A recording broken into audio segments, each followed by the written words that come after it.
Biz o'sha biznes rivojlantirish bankidan keldik. Oldindan uchrashganmiz. Oldingi uchrashuvda yana bir qator kelib, o'sha mahalla agenti mahalla bankiri o'zim o'rinbosarman kelib, bir qator mahallani aholisi tadbirkorlar bilan uchrashib, gaplashib ketgani keldik. Hozir mana bizda bu yildan xabarlarim bor. Prezidentimiz o'sha 2024 dekabr topshiriqlariga ko'ra mahalla agenti tashkil qilindi. Bu yildan boshlab yanvardan boshlab mahalla bankiri xodimimiz mahalla uchun aynan biriktirilib shu faoliyat yuritib kelishyapti.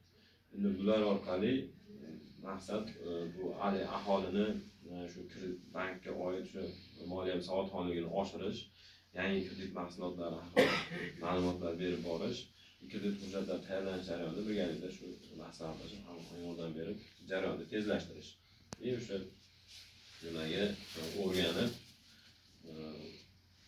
o'sha aholini o'rganib, masalan, kimdir tadbirkorlikka uyda o'tirib xizmat ko'rsatishni qilishi mumkin, qobiliyati bor, imkoniyati yo'q, kimdir joyi bor, imkoniyati yo'q, shunaqa sharoitda o'rganib, shularga maslahat berib, o'sha nima deydi, tadbirkorlikni boshlab olish uchun yoki o'zini o'zi band qilib, daromadga ega bo'lishiga ko'maklashish maqsad.